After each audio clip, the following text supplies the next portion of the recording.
everybody, and a warm welcome to Keywords in Technology and Society, our second edition today on digital rights. And we have with us Professor Sonia Livingstone from the LSE, who needs absolutely no introduction. But Emily, I know, is going to give Sonia an introduction, but I just wanted to say that I have a small personal connection to Sonia. Exactly about coming up to 10 years ago, Sonia supervised my PhD at the LSE. Since then, we've kept in touch about her fascinating research. And there's one sentence in her bio that keeps coming back to me every time I see her work. And that is that Sonia takes a critical, contextualized and comparative approach to media and communications, and that she's interested in the role of mediation in contemporary societies. And what she's about to present today, I think, really fits within that broader framework, but I'm going to leave that to Emily. And I just wanted to talk a little bit about the series itself, and I'm going to take about 2 minutes, I think. Okay, so technology and society at Surrey is a new strategic research theme at the University of Surrey, which I was tasked to be theme champion for, and also startup and keywords in technology and society, our 8 event series here, is one of the things that this research theme is going to be doing.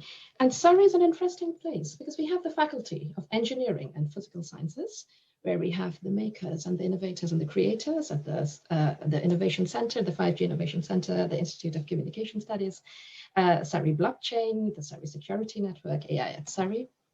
But we also have the Faculty of Health and Medical Sciences, where we have digital health and data science. We have the Vet Med School, where we have VHive, and where I sit, the Faculty of Arts and Social Sciences, which has a very long history of critical research about the societal context and consequences of technologies. We have the Digital World Research Centre, the Surrey Law and Technology Hub, the Centre for Digital Economy, Digital Media Arts, Digital Societies, I could go on. But across all of these hubs, Surrey has always been interested in new and emerging technologies, their potentials, possibilities, ethics, and consequences. And the logo there was first started off with those little dots and lines on the outside representing data points and tech. And I really wanted to have people and communities and individuals at the center of it. And that's why we have the globe there in Surrey colors. And Keywords in Technology and Society, this fantastic array of events brings the best of Surrey research and fantastic external speakers like today around keywords that these speakers consider key to their understanding of communications and technology in society. So on that note, I'm really pleased to welcome Sonia Livingstone for Digital Rights, and I'm going to hand over now to my colleague, Emily Setti, to introduce Sonia. Emily, over to you. Thanks, Ranjana. Hi, yep. So I'm Emily Setti. For those of you who don't know, I'm a lecturer here in the department alongside Ranjana. And yeah, so I'm here to introduce Sonia, and after Sonia's talk, we'll be having a bit of a discussion with each other before turning it over to questions from you all. So yeah, as Ranjana says, in some respects, Sonia needs no introduction, but for those of you who are not aware, she is a professor in the Department of Media and Communications at the London School of Economics and Political Science. And as Ranjana indicated, she takes a comparative, critical and contextualized approach to her research, which examines how the changing conditions of mediation are reshaping everyday practices and possibilities for action. Much of Sonia's time these days is concerned with children's rights in the digital age, which she'll be speaking to today. And Sonia has published 20 books on media audiences, especially children and young people's risks and opportunities, media literacy and rights in the digital environment. So over to you, Sonia. Brilliant. Thank you very much, Emily, for that introduction. And thank you also to Ranjana for inviting me. I'm sorry I can't actually be in Surrey today, in Guildford today, but and see everyone in person. But we're talking about the digital age, and we're talking about building connections and conversations within digital spaces. So in another sense, it's appropriate to use this format. So I'm going to share my screen and just kick off with a presentation and give you a sense of what I would like to say about realizing children's rights in a digital world, which is how I'm kind of now framing the work. So I think I might start by saying I've been researching children and technology now for about 25 years. The technology has changed a lot over that time, and in fact, so have the children. And I try to work within the field of media and communications, but across a range of different disciplines. So I do try to kind of engage and draw in knowledge from psychology, sociology, education, media and communications, and increasingly work on anthropology, human-computer interaction. But now I've taken the research on children's engagement with the digital world increasingly into public policy and practice. And what I'd like to talk about today is that as an intellectual task and as an advocacy task. Because when I take the research, as it were, out of the academy into other kinds of spaces, I speak a lot to those who work on children's rights or children's welfare, who have for a long time been quite puzzled about the rising significance of the digital. And I also talk in internet governance forums and spaces where people are kind of debating how to understand and how to manage the rising importance of the digital world. And I find, and this is often to my frustration, that their children are regarded as something of an extra or a problem or a postponable challenge that isn't primary to the work that is being done, to the point where the discussions are somehow kind of age blind, or even find questions of children's advocacy annoying, complicating. But as Ranjana and I have often discussed, I am a bridge builder, and when I see kind of mutually separated conversations which are somehow speaking about the same phenomenon, I'm provoked to try to find a form of resolution, because children are growing up in the digital world. It makes no sense to ignore the digital in children's lives. It makes no sense to ignore children in relation to internet governance. And nothing has kind of made us aware, I think, of this conjunction like the pandemic. Because if it wasn't already obvious to us, it is now that the internet is absolutely not optional for any of us, and especially not optional for children who are growing up, not just using the internet or using digital technologies a lot, but the technologies are infrastructural for everything that they do, from their family life to their learning to their play. So they are somehow kind of becoming, their lives are becoming digital by default.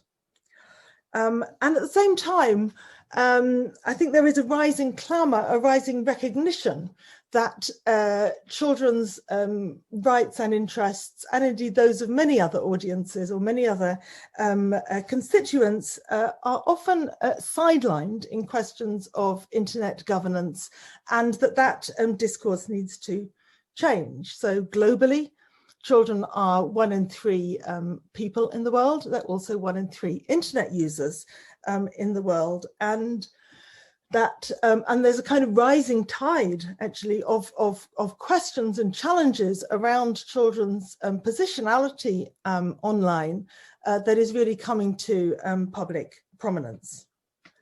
So I kind of want to tell you where I've taken these thoughts in the last 10 years, really, as something of a little narrative of a personal journey and an intellectual exploration, and an account of advocacy work. So I know these are some report titles over the last 10 years that just kind of document the rising interest in how children are positioned within a digital world. And what I notice in conversation with scholars and advocates and policymakers is a kind of gradual reframing of what has been kind of empirical evidence on risk and opportunity, a kind of reframing in terms of the language of rights, and specifically in a reframing in terms of questions of human rights, and linking to the UN Convention on the Rights of the Child. So I had a little discussion in advance of the seminar in whether to call this discussion digital rights, because we were looking for a short keyword. I've gone with digital rights because it's a common phrase, but actually I would repudiate it. So I hereby undo the title of this talk, because the rights we're talking about are human rights, and they apply in a digital world. And that's a different thing, as it were, from a digital right, if that concept makes sense. Samuel Moyn, a kind of commentator, social critic of our present times, talked about the human rights turn in the 1970s, a kind of moment when across a whole range of different dimensions of life, the kind of rights discourse took hold. And it did so notwithstanding many doubts and many doubters, including those who point out, sometimes with merit, that rights bring about wrongs, that rights is not always a positive language. But why rights? I think scholars and advocates are taking up this discourse because rights, the language of rights is a language of authority. Rights are endorsed by governments and the United Nations, and triggers a kind of powerful action, brings about powerful allies in seeking change. And I guess what's really kind of at the heart of this work is that it's very hard to do research on either children's online opportunities or risks without wanting change and without kind of seeking ways of bringing about that change. What's interesting about the digital world is it challenges rights or the implementation of rights in a whole series of ways. The digital world is fantastically international, complex, rapidly changing, largely commercially owned, and in relation to children, very importantly, it's kind of age blind. It doesn't necessarily know the age of its users. So as I kind of entered this arena, I found these kind of new logics of rights. I spend a lot of time these days talking to lawyers, which has been a whole new challenge and learning curve for me. And kind of very briefly, I found myself actually initially because 9 years ago now, I was asked by UNICEF to advise them on their research agenda in relation to children's rights in the digital world. And it became apparent at that point that there wasn't any kind of authoritative document or interpretation of how it is that the UN Convention on the Rights of the Child could really speak to the digital world. And remembering all those child rights advocates who were kind of hesitant of and uncertain about the digital world, it seemed like there was a bridge to be built. There was a gap to be filled. And then, so I found myself, I began working with a number of key organizations. The Children's Commissioner of England asked me and colleagues to draft a case for a way of linking the Convention on the Rights of the Child to the digital world in the form of a general comment, which is a very specific kind of soft law text, part of the convention in effect, and authoritative for states. We did some work with the Council of Europe, producing a recommendation which specified what the member states of the Council of Europe should do in realizing children's rights in digital environments. And then most recently, I've been working with the UN Committee on the Rights of the Child, which kind of which is the body responsible for the convention, and which speaks to states and which holds states to account for how they are implementing the convention. And the UN Committee on the Rights of the Child decided a couple of years ago that it would produce this general comment, this authoritative document, which would specify and guide states in this difficult task. So as a researcher, my kind of question was, how do we bring this research into the world of children's rights? What is it that children's rights has to say? And then a further translation task, how do we interpret those rights then in relation to the digital environment? So, So this is a very summarized version of what the UN Convention on the Rights of the Child actually says. The actual document is rather longer, but this is a kind of a snappy representation. And at the heart, the convention reiterates all human rights, which apply to children, obviously, and adds some rights specific to the special status of being a child. And the specific ones that it adds, which are interesting, is that the child has the right to voice, to be heard in matters that affect them, Article 12, which means they should be consulted in all of those conversations going on around internet governance, though sadly they rarely are. It gives them the right to information, the right to play, the right to their fullest development, and a few others. But essentially, the document is addressed to states, and therein already lies one of the challenges, because the UN speaks to states, and states are responsible for what happens within their jurisdiction, and what happens within their jurisdiction in relation to the digital world, of course, is the operation and expansion of all kinds of digital providers and services and networks, many of which are themselves transnational and corporations. So in a sense, they already challenge the kind of jurisdiction of states, and yet the state must realize the rights of the children within it. So I just thought I'd kind of click through some of these articles and give you a sense of where the digital challenges lie. So Article 2, one of the fundamental principles of the Convention on the Rights of the Child, really is the article against discrimination. Children should not be discriminated. All rights apply equally to all.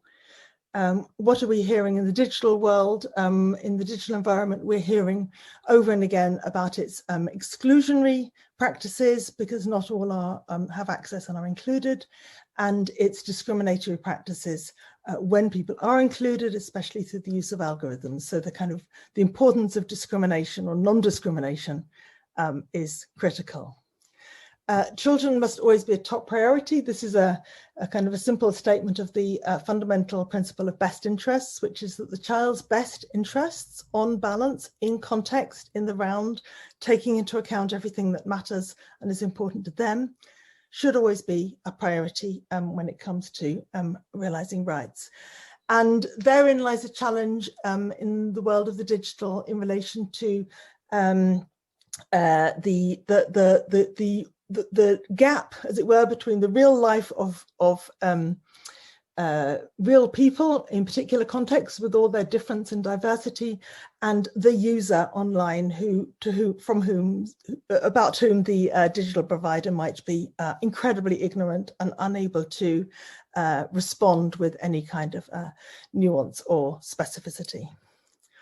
Article 12, as I already said, every child has the right to express their views on matters that affect them. Sadly, this still too rarely happens, but there is some you could say the digital world par excellence provides opportunities for children to be heard and to have their voice expressed in places where decisions are being made about them, perhaps in a way that wasn't very possible before. Article 19, every child must be protected from violence. I think questions of protection from violence and protections from sexual abuse and exploitation, and indeed from other forms of violence, are probably top of mind when people think about the ways in which children should be, which rights matter for children online. So if we were kind of going to look across the range of laws, regulations and policies out there, then child protection is probably top of the, gets the most prominence, gets the most attention, and absolutely rightly so. Anyone watching the policy debate in Britain will be interested in Article 36, which is the governments must protect children from all other harms, because we are having a debate in relation to internet governance about what all those other harms are. And some of us as researchers are struggling to find the evidence base for all of those harms. So there are some questions. But how do we, in addition to regulation, the priority for education, I think this has absolutely come to prominence during the pandemic.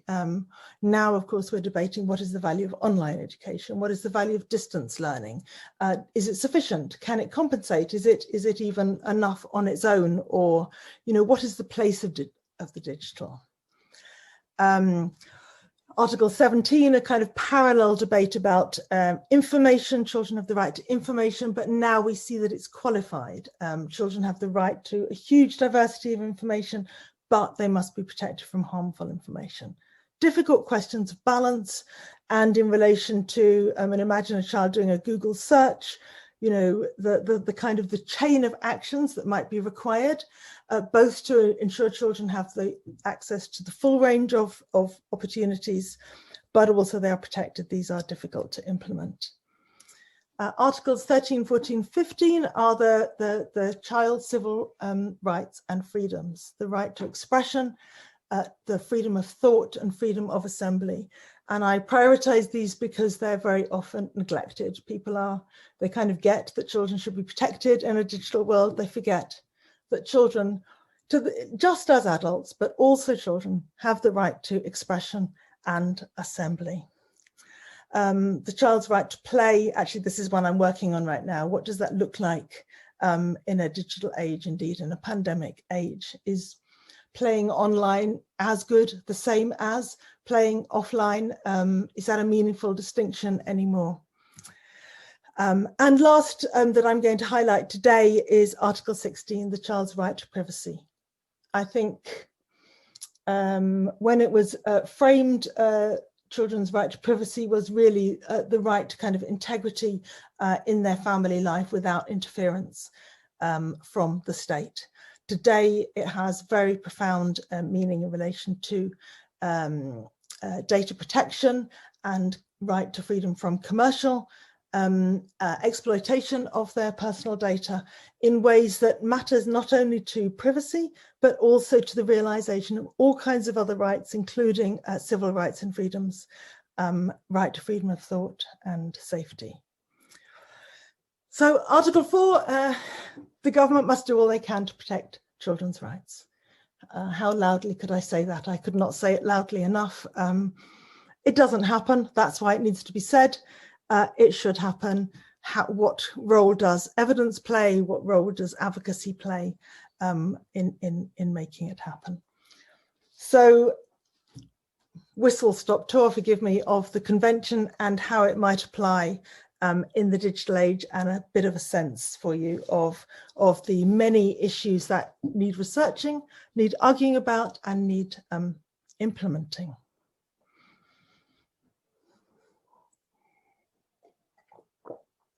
So back to my story for my last couple of minutes today. To work on children's rights requires that we do so in a rights respecting way. So if Article 12 is that children should be heard in matters that affect them, then they should be heard also in the production of a general comment about their rights in the digital world. I don't think that's too meta. And my colleague Amanda Third, working with me and the Five Rights Foundation and other colleagues on the general comment on children's rights. Amanda Third, who's a professor at the University of Western Sydney, led a global consultation with children, over 700 children, 26 countries. And these are just a few of the things that they said. And I've kind of put them here in a bit of a mix. And of course, they're just quotations. They all require some contextualization. But I think what's interesting is that what the children had to say in the consultation absolutely helped us in drafting the general comment. And it really helped us in recognizing where children had a different perspective and different priorities from those of the adults, of course, who were also advising and pitching into the drafting. So particular points that children wanted to raise and wanted to have as a priority in the statement, in the UN document itself, was the idea that for them access was a right, a priority, that privacy is also a priority and very often problematic for them, that it requires very serious attention, including privacy from parents, a contentious point. They wanted to say, and we found ways of drafting this, that adults often don't get it. They don't understand what the digital world means to them. And they were often very kind of articulate in both demonstrating their understanding, but also their difference of perspective from adults. And then there were some very eloquent interventions from children who from children living with disabilities or with poverty, or LGBTQ children, all kinds of different reasons why a statement and clarity to states on how their rights matter in the digital world, which is not just virtual and not just optional and not just a kind of a add-on to the material realities of their lives. They really, they wanted this communicated. So I'm kind of running out of time, so I'm not going to say much more. There is a lot to be said and still to be analysed, really, about the way that the experts who were consulted at least 3 points during the whole process of drafting. People wrote in, governments, NGOs, academics, experts of all kinds kind of wrote in both on the initial idea of a general comment, then in an in-person meeting, and later on the drafting. And every many drafts, but the drafts were very consistently annotated in many ways, and many suggestions made. And so the draft went through, you know, it ends up being the most extraordinarily kind of collaborative document. Contentious points, I might kind of pretty much end on this really, were to kind of recognize the relation between states and business and what states can really do in relation to business. The relation between culture and universality, because as you saw in the convention itself, a UN convention speaks everywhere. It must apply as much in Britain as in Argentina, as in Vietnam, or wherever. It must apply everywhere equally, appropriately. The relation between the state and the parent, and what particular responsibility and right the state has to intervene in the relationship between parents and children, and under what circumstances. The status of children's voice was also contentious, and perhaps last, the nature of the digital environment. What is that digital environment? How is it defined? How is it kind of delimited? How is it understood? How do you write a document about the digital environment that is changing so very fast, when you hope that that document itself is going to kind of stand the test of time? So the general comment is actually published today, and the launch event is in half an hour from now. And this is the moment when I say anyone who wants to come from this conversation to the launch event is absolutely very welcome. I shall post a link in the chat as soon as I've finished speaking. But the document is now published, and it is, you know, we might ask ourselves what it is. It's a 10,700 word document. These documents are all 10,700 words for reasons lost in the mists of history, which add no rights, offer no new interpretation really beyond what's already in the convention, but provide a kind of an insightful guide to states on how to implement the existing convention in the incredibly diverse and difficult circumstances they face, both because children's lives are challenged in multiple ways and because the digital environment challenges states and children, both with an extraordinary set of opportunities and with a very intense and sometimes terrible set of risks. And it becomes, as with many UN documents, it becomes an advocacy tool. It becomes a tool that can guide states, but also the NGOs can take to states to say, this is the guidance here. This is what needs to be done here. This is the, as it were, the authoritative voice there. Whether it gets used, how it gets used, whether it makes a difference or just kind of sits on a website, these are all the imponderables that kind of come next, and I cannot answer them, but I will. I would love to hear your questions at this point. And anyway, this is how I spent the last 10 years. So I'm curious what people make of it. Thank you. Thank you, Sonia. That was absolutely fascinating. Such a fantastic talk, and we have got a lot of questions and comments coming through on the chat, also the Q&A. So you know, everyone, do keep those coming. Just to reiterate what Ranjana has said on the chat, if you can, please do post your questions to the chat and direct them to all panelists and attendees, and that means everyone gets to see the questions, but I will try to field them as best as I can. But before turning over to the questions, Sonia and I are just going to pick up on some of the things that Sonia has spoken about. Obviously, a lot of it is coming through on the questions, so we can elaborate more there. But, you know, something that comes out of me with what you were saying there, Sonia, was this idea about, well, or the possibility of a conflict almost between negative rights and protecting young people against positive rights and young people's ability to participate and have access to these spaces. And this overarching idea of the best interests of the child can often be perceived as about protection. And I think what was really interesting from the young people's voices was, to them, positive rights and participation is so important. So how does that get balanced, and who gets to decide what the best interests of the child are and what that means? Because I don't know whether you agree, but often it's not children and young people who are defining that and engaging with that balancing act. Thank you, Emily. Yes, that I think that in a way that's the heart of it. That you know, the range of children's rights, of course, encompasses the whole of their lives. The digital environment is extraordinarily cross-cutting, both in the sense that it affects all of children's lives, and also in that it brings together the different rights. So engaging in social media can be simultaneously a risk to child protection and an opportunity for vital family communication and a chance for kind of civic action, and yet a loss of privacy through data exploitation. You know, the same action kind of brings together multiple rights in a way that makes it extraordinarily difficult.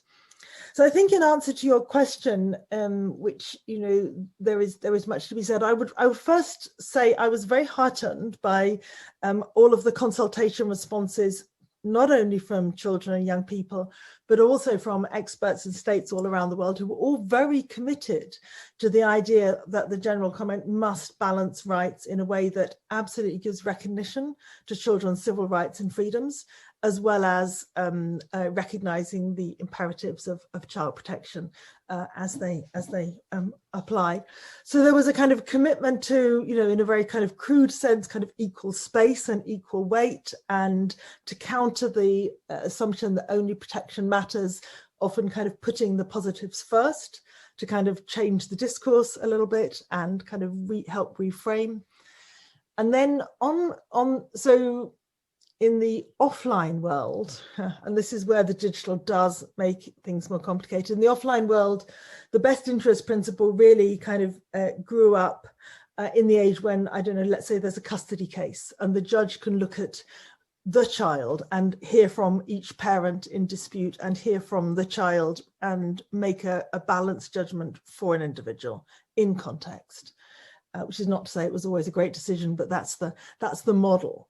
And what's so difficult in the digital world is that, you know, with the best will in the world, and I don't think they have it, but providers have to make decisions in the round for everybody, and they don't necessarily have the tools and the mechanisms to single out children or particularly vulnerable children, whatever. The Committee on the Rights of the Child says that, well, best interests might be interpreted in many ways. It should always consult the child. and it should never make a decision that puts some other interests over them, like commercial interests should not trump children's best interests. So there are difficult issues around whether children need to be, let's say, I don't know, protected from playing Grand Theft Auto or enabled because that's where their friends are. Those are difficult decisions, but the decision should be made for children, not for profit, and not for convenience or whatever other purpose, and that children should be consulted. And that might be as good as it gets. Sorry, it was a long answer. Indeed. That was like the most complicated.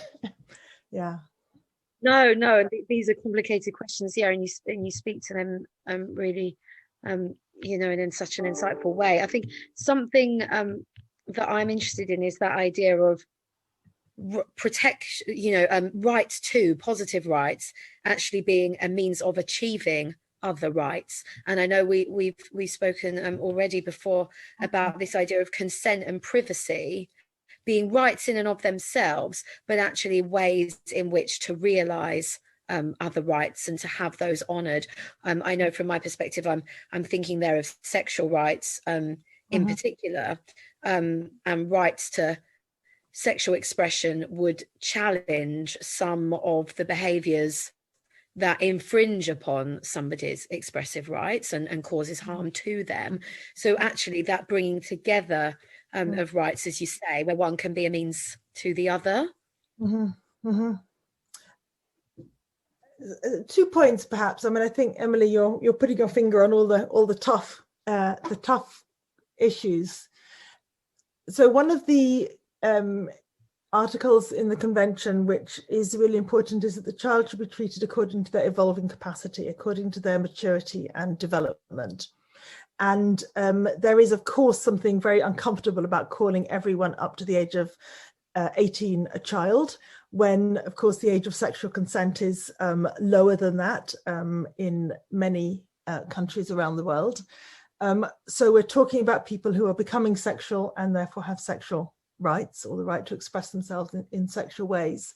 But we're also talking about people who have the right to protection from coercion or from normative pressures that they may not necessarily understand or make decisions that are optimal later. So there is a very, it is a very nuanced issue. And I think what is most salient to people is that I don't think we get this right in the offline world, but in the online world, the tools, the environments available are still very kind of crude and very simple. So there is, everyone can be on Instagram or not on Instagram. There kind of aren't ways of being on Instagram in a way that is sort of age appropriate. And there aren't tools that kind of sort of keep the younger children with some protections around them that older teenagers might not need. It's just a very kind of flat set of policy and practice tools at the moment. And so a lot of the general comment is really urging states to work collaboratively with businesses and with child rights advocates and listening to children to find ways of nuancing those spaces, of creating different kinds of opportunities so that it isn't just all or nothing. You're expressing yourself in a way that also makes you vulnerable or you're excluded. And I think, at the moment we're in a very kind of simplified world. So I hope that this is a kind of a trigger to build in online some of the nuance that we already have in some ways offline, though, really society doesn't get this one right anywhere. That's a really fascinating way of looking at it. Yeah, no, definitely. Okay, we've had a lot of questions, so I won't hog the floor anymore, as it were. So I will just go through these and we can kind of pick up on them. So Sonia, we've got a first question from Tiago. Great question, and something that I think you did briefly touch upon or could speak to based on some of the voices of the young people.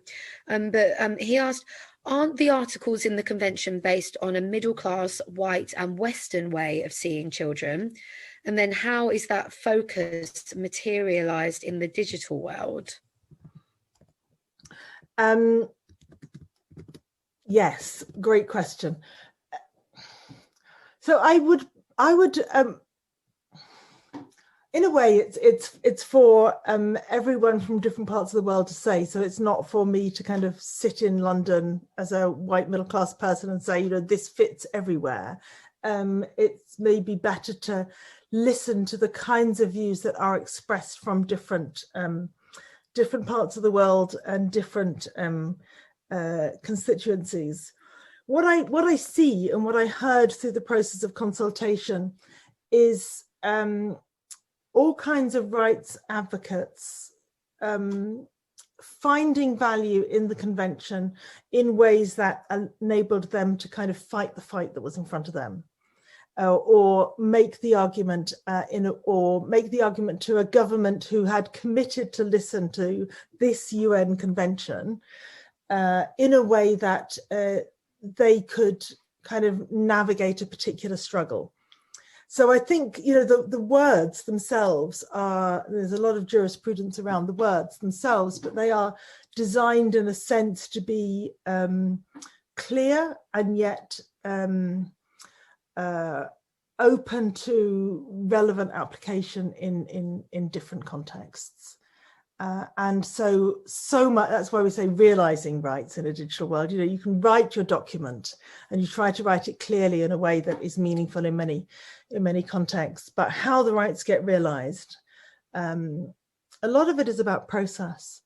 If you read the document, a lot of it is about consultation, not leaving voices out, kind of anticipating problems and then monitoring, doing research and kind of evaluating how a practice turned out and making adjustments as needed and making sure that a diversity of voices is.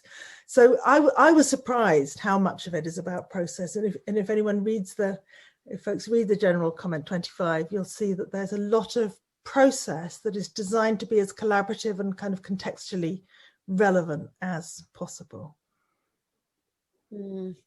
Yeah, that's fascinating, and I think that really speaks to how abstract conceptualizations of rights can really fall down if the process isn't there or doesn't speak to that.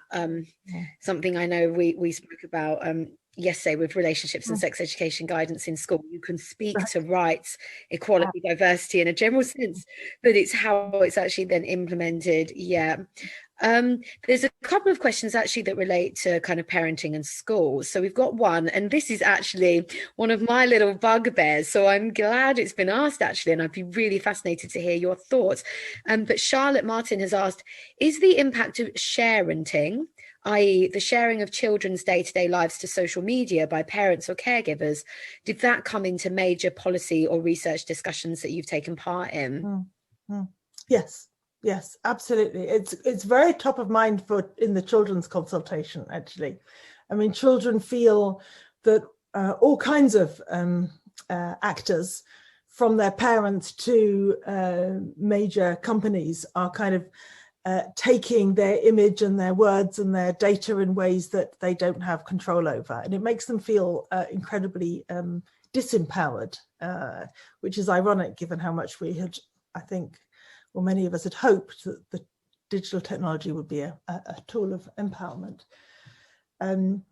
So yes, what do they say? You know, anything between the child and the parent is always difficult, is always a very kind of fraught area, not only within the interpersonal realm, but also a difficult area for the state to make any kind of intervention in. It does come back to best interests and consulting children and recognizing what the rights issues might be. But when it comes down to it, I think it's partly about the relationship within the family, but it's also about how images then get used and shared, and the difficulties of remedy of taking things down later. So, you know, if there were around that difficult sharenting moment in which perhaps parent and child see things differently, if around that there was a we improve the set of possibilities of deleting images, of giving children remedy, of limiting the spread of images, of providing kind of warnings to say, be careful, you're about to share this with your 2,000 friends, whatever. You know, if we redesign the environment within which people were acting, then some of the unintended and more damaging consequences would be ameliorated, and we would again be just talking about family struggles, which no document is ever going to resolve. Yeah, but it's the way that it kind of amplifies and makes it, you know, beyond everybody's control. I think that this document is trying to kind of speak to more than that this is the one to solve all the problems of humanity.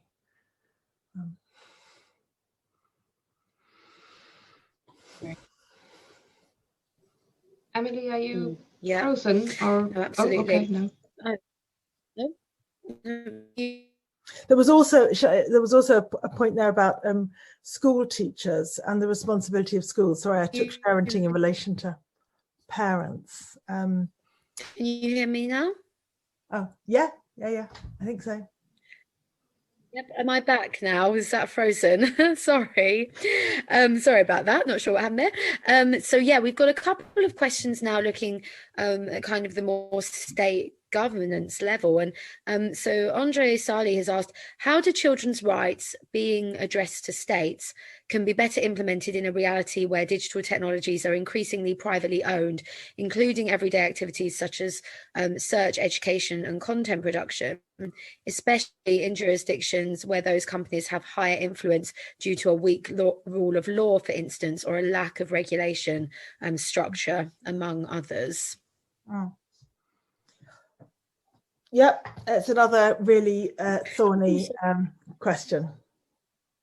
Yeah, there is perhaps there's an associated question that might be worth putting to you and then maybe speaking to both. This next question, the media literacy movement largely places the onus on the individual. How can researchers convince public policy and corporate governance structures to take some responsibility for offering a free, safe and creative space for young people? That was from Davina Sawate. So maybe those questions together you could speak to. So I think, so the UN has the so-called Ruggie principles provide us with a kind of a framework here. So the UN guiding principles on human rights and business is the kind of key authority here, which is where states and businesses together have agreed, as it were, that businesses cannot contravene human rights. And this is where it is perhaps important to note that the UN Convention on the Rights of the Child or any other rights document is not about mandating the very best we can imagine and saying it has to happen. It's about specifying almost the floor. These things must happen as a minimum. Everything else is, you know, cultural choice or a matter of the way in which different states and peoples wish to live their lives, but these are the minimum. You know, you must provide children with an education, you must provide children with protection from violence, etc., etc. You must provide, everyone must have freedom of speech. And in that sense, businesses are thereby held to account to respect human rights. That's not to say that anyone can make them do it, including many states, and it's not to say that states themselves always support human rights, but kind of within the framework of international law and the UN, the logic of UN conventions, businesses have already been brought into the fold, and UNICEF and others, in fact, have then worked to show how the responsibilities of businesses to respect and protect human rights also applies in relation to children. Shouldn't have needed saying, but it did. And so the states are the ultimate duty bearer, and they have the responsibility. And so I think all of these rights and the whole kind of framing of rights, in a way, is as weak or strong as the state. And that's you know, that's just the kind of realpolitik, except insofar as there are, this might be excessive, I don't know if this is naive or optimistic, but there are clearly moves in which in international debates, there are a lot of thinking about business ethics and human rights respecting business practices, which, as it were, now here as the document says, and here this is how it applies to children. So there, you know, so it's also open to businesses to operate in a way that is ethical and rights respecting and to provide appropriate remedy, you know, and they can always, they're always free to do better than the even than certain states where they might operate. So it's about, you know, multiple solutions, sometimes working from the state, sometimes working from the kind of ethical debates around international business, sometimes advocacy from kind of bottom-up advocacy can bring about some kind of change. You know, this is not a way of solving all the problems of the world, as I said, but it is trying to kind of provide a roadmap for what specifically, the specific challenges that arise for children's rights in relation to the digital world. Yeah. Yeah, no, definitely. And then thinking then there's some questions around the wider policy context. So someone's asked about how this comment will relate to the online harms bill in the UK. And then there are some kind of broader questions there about how to prevent the politicization of children's experiences and presumably then rights online.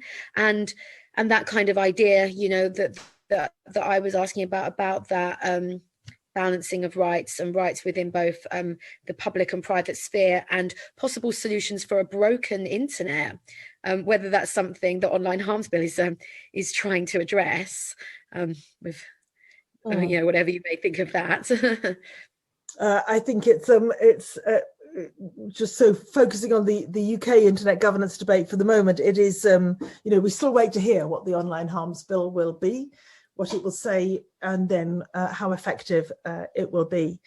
I think what is in a way being kind of lacking in the debate around the online harms bill is the sort of big picture statement of what the ambition is and what a feasible ambition might look like. And I think that's where you know, this particular kind of line of work I've been discussing has a role to play, and at least kind of setting out, you know, what good looks like and what would be the right way to protect children's rights, or what would be the resources with which to improve the realization of children's rights in a digital world. But that's so whether that meets up with what the online harms bill says, I honestly cannot tell you at this point.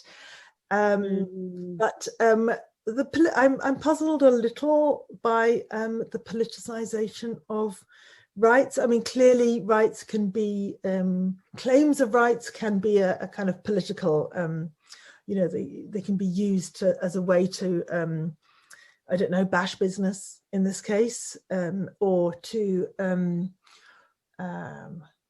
I don't see so much of that, except that there's a kind of legacy of concerns about the ways in which child protection has been misused politically to legitimate the restrictions of free expression, freedom of expression.